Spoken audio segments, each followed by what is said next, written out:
So after nearly 3 weeks, the Jujutsu is back. And of course, that means we're getting the spoilers today. And this chapter seems to be keeping up with the Zenins, I'll say. But let's get into it. So this chapter is about family trouble. Internal squabble within the Zenin clan. Now this next line is being said by someone, but I guess we're not quite sure yet. Because of you, I may not be able to become the head of the Zenin clan. It seems that this chapter is only about the situations within the Zenin clan. I want to kill Fushiguro since he is a hindrance. Let's kill him by accusing him of plotting to release Gojo Satoryu. But this reason only is weak.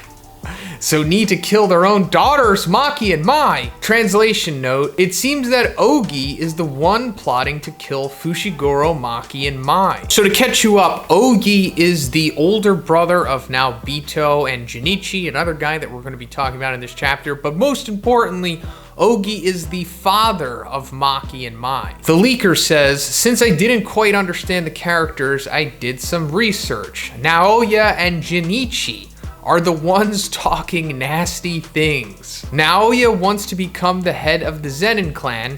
Junichi cannot accept that Fushiguro inherits all the Zenin's assets. So we already knew this. That was pretty much established immediately when we were introduced to Naoya. But as for Junichi, who is the younger brother of Naobito and Ogi, not much has been revealed about this guy yet. He was kind of quiet in his introduction, which I think was like chapter 138 or 139, somewhere around there. But it's understandable that these characters are not going to be cool with what's currently going on within the Zenin clan, especially since that entire chapter, which I think was like 138, 139, was entirely dedicated to the Zenin family, with the will reading and everything, and how the big twist was that Toji somehow orchestrated into Naobito's will that if like these special circumstances were met, such as Naobito dying, and Gojo being captive or incapacitated, something I'm like paraphrasing, but Gojo out of the picture, Naobito dead, that means that now Megumi is the leader of the Zenin clan. So understandable that the current heads of the Zenin clan are not cool with that and they want him out of the picture and kind of want everything for themselves. The Zenin clan hasn't really been painted to be all too altruistic, I'll say. The leaker says, Junichi said we cannot accept, implying that there are more people who are not satisfied with Fushiguro, who became the head of the Zenin clan. The one says that they need to kill Mai and Maki to get more trust is Ogi. Ogi says, I was not able to become the head of the clan because my children are failures.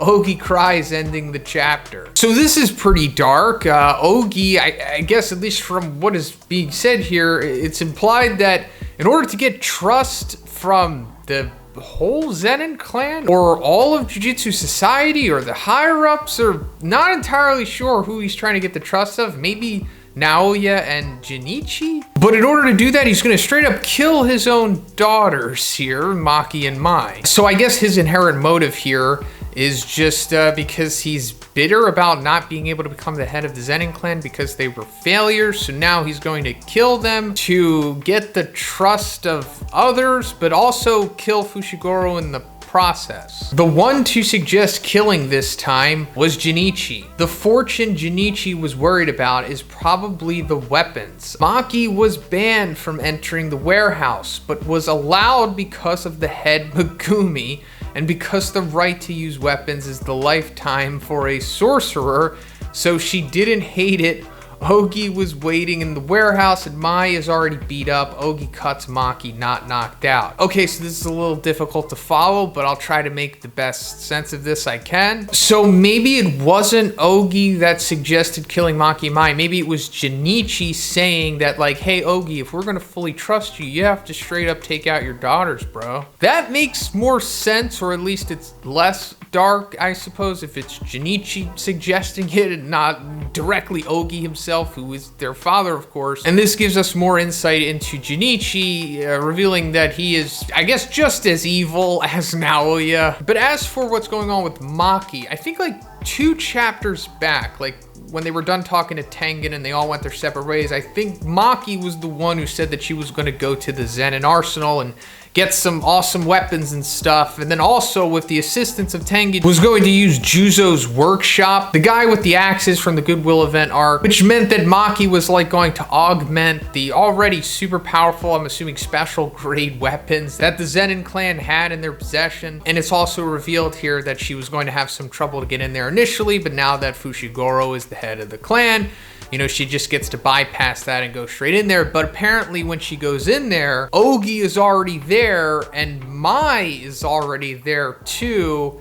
And I guess Mai was already beat up by Ogi, and then Ogi cuts Maki, not KOing her. This is understandable because Ogi's like a samurai style, I guess. Or at least that's what we saw of him back when he like challenged Naoya. Mai's not dead, and she's well enough to say why she's there while collapsing. Maybe she's crying at the end because she doesn't want to kill him, and she's trying to make a fake corpse or something. Also, Maki's mother appears as a storekeeper. So Mai, not dead, hasn't explained why she's there yet, but it could be for a similar reason to Maki. Maybe she's ultimately trying to help Maki at this point. I could totally see them coming to a reconciliation or just an agreement at this point in the series. If anything, it'll be this moment that finally probably brings them together, right? And that being that they're going to team up to defeat Ogi here, I guess, which I suppose they're very capable of doing. I mean, it's said that Ogi is a special grade 1 sorcerer. He's pretty much the same ranking as like Naobito and Naoya. So he's pretty powerful, like, you know, a tier right below straight up special grade. But obviously Maki has progressed in power. Not really sure where she is right now after receiving those, you know, serious burns from Jogo. And Mai, you know, she's whatever. I'm sure she'll rise to the occasion at this point. If they do in fact have to like buckle down and straight up, you know, kill or be killed against Ogi at this point, which is very likely. And then I guess that could be both their big wins, but also their bonding moment here where they both have to overcome their father and, you know, work together. And then, you know, they're no longer having the animosity that they've had throughout the series at this point. But as for Maki's mom showing up at the end, who appears to be a storekeeper, not really sure what's going on with this. I mean, I haven't even seen what she looks like or what the significance of this could be, but I guess there is some significance since, you know, it's being pointed out here. But yeah, other than that, I guess that's everything for the spoilers today. Like I said, this chapter is pretty much keeping up with the Zenins, but I'm unsure if this will all be resolved before they straight up go into the culling game, or maybe this incorporates into the culling game, and then we have like Junichi and maybe Ogi in there if he survives. And I'm assuming Naoya will be a part of it as well. But let me know in the comments. If you liked the video, guys, please give it a like. And please subscribe if you haven't already. Have a great day. I'll see you in the next one.